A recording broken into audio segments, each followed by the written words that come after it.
இந்த செய்தியை உங்களுக்காக வழங்குவது அருண் மசாலா. 1983 ஆண்டிலிருந்து தரத்துடன் தன்மை மாறாத அறுசுவை சமையலுக்கான அருண் மசாலா.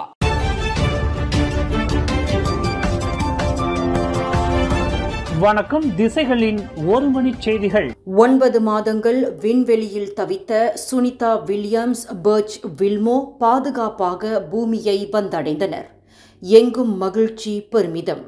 விண்வெளியில் ஆராய்ச்சிக்காக அமெரிக்க விண்வெளி ஆராய்ச்சி நிறுவனமான நாசாவின் சார்பில் இந்திய வம்சாவளியை சேர்ந்த சுனிதா வில்லியம்ஸ் மற்றும் பர்ச் வில்மோரும் விண்வெளி ஆய்வு மையத்திற்கு சென்று 9 மாதங்கள் கழித்து அங்கிருந்து 17 மணி நேர பயணத்தை கடந்து வெற்றிகரமாக இன்று மார்ச் 19ஆம் தேதி புதன்கிழமை அதிகாலை 3:27 மணிக்கு பூமியை பாதுகாப்பாக வந்தடைந்தனர். கடந்த ஆண்டு ஜூன் மாதம் விண்வெளிக்கு பயணமான அவர்கள் 8 நாட்கள் தங்கிய பின்னர் பூமிக்கு திரும்புவதற்கு அட்டவணையிடப்பட்டு இருந்தது. ஆனால் அவர்கள் பயணித்த போயிங் ஸ்டார்லைனர் விண்கலத்தில் ஏற்பட்ட தொழில்நுட்ப கோளாறு காரணமாக 286 நாட்கள் விண்வெளியிலேயே தங்க வேண்டிய நிர்பந்தத்திற்கு ஆளாகினர். அடுத்தடுத்து நடந்த தொடர் முயற்சிகளிலும் சிக்கல் ஏற்பட்டதால் அவர்கள் பூமிக்கு திரும்ப முடியாத சூழல் ஏற்பட்டது. இதனால் அவர்கள் 9 மாதங்கள் விண்வெளி மையத்திலேயே தவித்து வந்தனர். இலான் மாஸ்க் ஸ்பேஸ் எக்ஸ் நிறுவனத்தின் விண்கலம் மூலம் சுனிதா வில்லியம்ஸை பூமிக்கு அழைத்து வர அமெரிக்க அதிபர் டொனால்ட் ட்ரம்ப் தலைமையிலான புதிய அரசு முயற்சியை முன்னெடுத்தது. இதையடுத்து ஸ்பேஸ் எக்ஸ் நிறுவனத்தின் க்ரூ டிராகன் என்ற விண்கலம் ஃபால்கன் 9 என்ற ராக்கெட் மூலம் மார்ச் 15ஆம் தேதி சனிக்கிழமை விண்வெளிக்கு அனுப்பப்பட்டது. இந்நிலையில் பூமியின் வளிமண்டலத்திற்குள் வெற்றிகரமாக நுழைந்த டிராகன் விண்கலம் விண்வெளி வீரர்களை ஸ்பேஸ் எக்ஸ் குழு மூலம் பாதுகாப்பாக மீட்டது. அவர்கள் அங்கிருந்து பூமியை 4578 முறை சுற்றி வந்து 195 மில்லியன் கிலோமீட்டர் தூரத்தை கடந்து பூமியில் தரையிறங்கியுள்ளனர். விண்வெளியில் கடந்த 9 மாதங்கள் சிக்கி தவித்த விண்வெளி வீரர்கள் மீட்கப்பட்டது மூலம் தாம் அளித்துள்ள வாக்குறுதியை நிறைவேற்றியுள்ளதாக அமெரிக்க அதிபர் டொனால்ட் ட்ரம்ப் பெருமிதம் தெரிவித்துள்ளார். நோன்பு நேரத்தில் உணவகத்தில் அமர்ந்து உணவருந்தியதாக கூறி சீன ஆடவர் ஒருவரை கன்னத்தில் அறைந்த முதியவர் ஒருவர் இன்று ஜோஹர் பாரு மேஜிஸ்ட்ரேட் நீதிமன்றத்தில் நிறுத்தப்பட்டு DNA முறையில் குற்றச்சாட்டிலிருந்து தற்காலிகமாக விடுவிக்கப்பட்டார். அப்துல் ரசால் இஸ்மாயில் என்ற 65 வயதுடைய அந்த முதியவருக்கு எதிரான வழக்கு புத்ராஜயாவில் உள்ள சட்டத்துறை அலுவலகத்தின் மேற்பார்வைக்கு கொண்டு செல்லப்படுவதற்கு ஏதுவாக அந்த முதியவரின் வழக்கை DNA கீழ் வகைப்படுத்தி அவரை தற்காலிகமாக விடுவிக்குமாறு துணை பப்ளிக் ப்ராசிக்யூட்டர் செய்து கொண்ட விண்ணப்பத்திற்கு மேஜிஸ்ட்ரேட் ஷர்மினி அனுமதி அளித்தார். DNA என்பது குற்றம் சுமத்தப்பட்ட ஒருவரை குற்றச்சாட்டிலிருந்து தற்காலிகமாக விடுவிப்பதற்கு வகை செய்கிறது. சம்பந்தப்பட்ட நபர் அதே குற்றச்சாட்டின் கீழ் மீண்டும் நீதிமன்றத்தில் குற்றஞ்சாட்டப்படுவதற்கு ப்ராசிக்யூஷன் தரப்புக்கு DNA அதிகாரம் வழங்குகிறது. முன்னதாக நீதிமன்றத்தில் நிறுத்தப்பட்ட அந்த முதியவர் தனக்கு எதிரான குற்றத்தை ஒப்புக்கொண்டார். ஆனால் குற்றச்சாட்டின் தன்மையை அவர் ஒப்புக்கொள்ளவில்லை.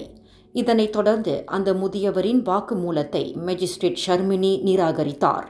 தன்னை தற்காத்துக் கொள்வதற்கு ஒரு வழக்கறிஞரை நியமித்துக் கொள்ளும்படி அந்த முதியவருக்கு மேஜிஸ்ட்ரேட் ஆலோசனை வழங்கினார். அதேவேளையில் இவ்வழக்கு விசாரணையின் தன்மையை சட்டத்துறை அலுவலகத்திற்கு கொண்டு செல்லப்படுவதால் அந்த முதியவரை தற்காலிகமாக விடுவிக்குமாறு துணை பப்ளிக் ப்ராசிக்யூட்டர் நூர் ஃபத்திஹா முகமது நிசாம் நீதிமன்றத்தை கேட்டுக்கொண்டார். அந்த முதியவரை மீண்டும் குற்றஞ்சாட்டுவதற்கு ஏதுவாக அவரை தற்காலிகமாக விடுவிப்பதாக மேஜிஸ்ட்ரேட் ஷர்மினி அனுமதி அளித்தார்.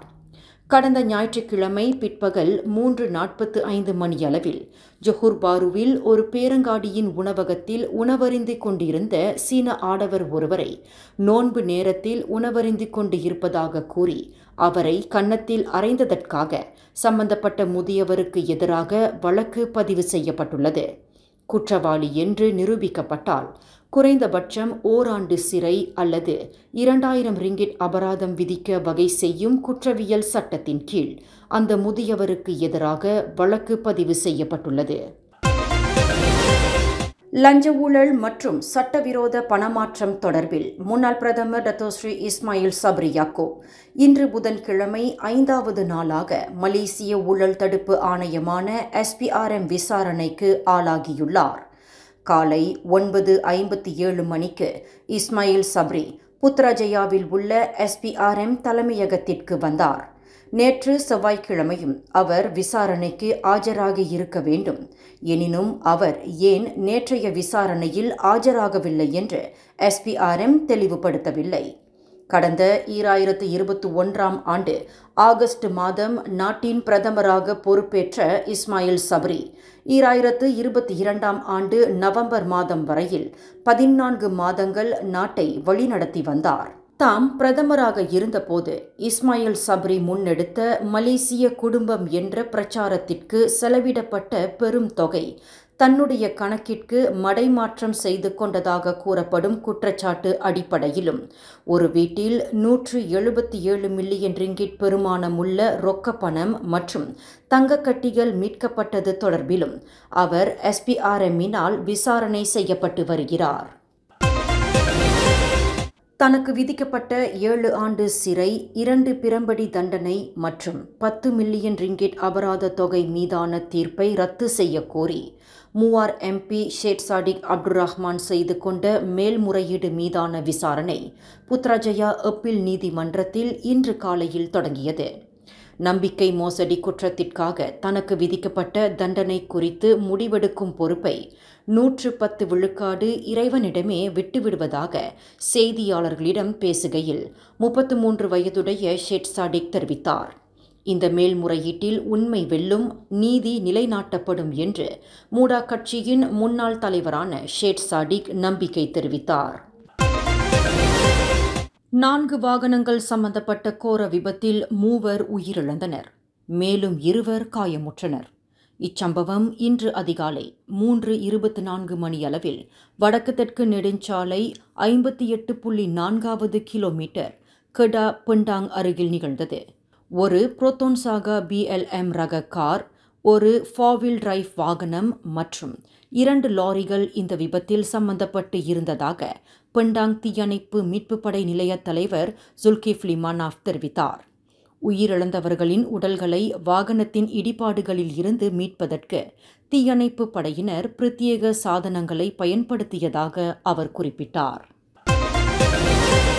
2 ஆண்டுகளுக்கு முன்பு அடிதடி தொடர்பில் மாது ஒருவருக்கு எதிராக சட்ட நடவடிக்கை எடுக்காமல் இருக்க தங்க வளையலை லஞ்சமாக கேட்டதாக சார்ஜன் அந்தஸ்தை கொண்ட போலீஸ் அதிகாரி ஒருவர் குவாந்தான் செஷன்ஸ் நீதிமன்றத்தில் குற்றஞ்சாட்டப்பட்டார். 46 வயது முகமட் கைரி அஸ்வாடி முகமட் என்ற அந்த போலீஸ் அதிகாரி கடந்த 2023ஆம் ஆண்டு ஏப்ரல் 15ஆம் தேதி பிற்பகல் 2 மணியளவில் தமுர்லோ தமான்செங்காவில் உள்ள ஓர் உணவகத்தில் இக்குற்றத்தை புரிந்ததாக நீதிமன்றத்தில் தெரிவிக்கப்பட்டது. குற்றவாளி என்று நிரூபிக்கப்பட்டால் 20 ஆண்டு சிறை தண்டனை மற்றும் பெறப்பட்ட லஞ்ச தொகைக்கு நிகராக 5 மடங்கு அபராதம் விதிக்க வகை செய்யும் சட்டத்தின் கீழ் அந்த சார்ஜன் குற்றச்சாட்டை எதிர்நோக்கியுள்ளார். 3 பிள்ளைகளுக்கு தாயாரான மாது ஒருவர் மீது பெட்ரோல் ஊற்றி தீயிட்டு கொன்றதாக ஆடவர் ஒருவர் ஜொஹூர் பத்துபஹாட் மேஜிஸ்ட்ரேட் நீதிமன்றத்தில் இன்று குற்றஞ்சாட்டப்பட்டார். 29 வயது முகமட் ஃபிர்டவுஸ் பக்தஹீர் என்ற அந்த இளைஞர் மேஜிஸ்ட்ரேட் அருண் நோவால் தாஸ் முன்னிலையில் நிறுத்தப்பட்டு குற்றச்சாட்டு வாசிக்கப்பட்டது. இவ்வழக்கு குற்றவியல் சட்டம் 203 பிரிவின் கீழ் கொலை குற்றச்சாட்டாக வகை செய்யப்பட்டு உயர் நீதிமன்றத்திற்கு கொண்டு செல்லப்படுவதால் அந்த இளைஞரிடம் எந்தவொரு வாக்குமூலமும் பதிவு செய்யப்படவில்லை. கடந்த மார்ச் 8ஆம் தேதி மாலை 5 மணியளவில் கம்போங் பாரு ஸ்ரீ காடிங்கில் 31 வயது ஷாரா நூருல் முஸ்தூரா அப்துல்லா என்ற மாதுவை உயிரோடு கொளுத்தியதாக அந்த நபருக்கு எதிராக குற்றம் சுமத்தப்பட்டுள்ளது. இந்த செய்தியை உங்களுக்காக வழங்கியது அருண் மசாலா. 1983ஆம் ஆண்டிலிருந்து தரத்துடன் தன்மை மாறாத அறுசுவை சமையலுக்கு அருண் மசாலா. மேலும் செய்திகளை தெரிந்து கொள்ள கீழே இருக்கும் பெல் பட்டனை அழுத்துங்கள். உங்கள் மகிழ்ச்சியை வெளிப்படுத்த லைக் மற்றும் ஷேர் செய்யுங்கள். தொடர்ந்து திசைகளோடு இணைந்திருக்க சப்ஸ்கிரைப் செய்யுங்கள்.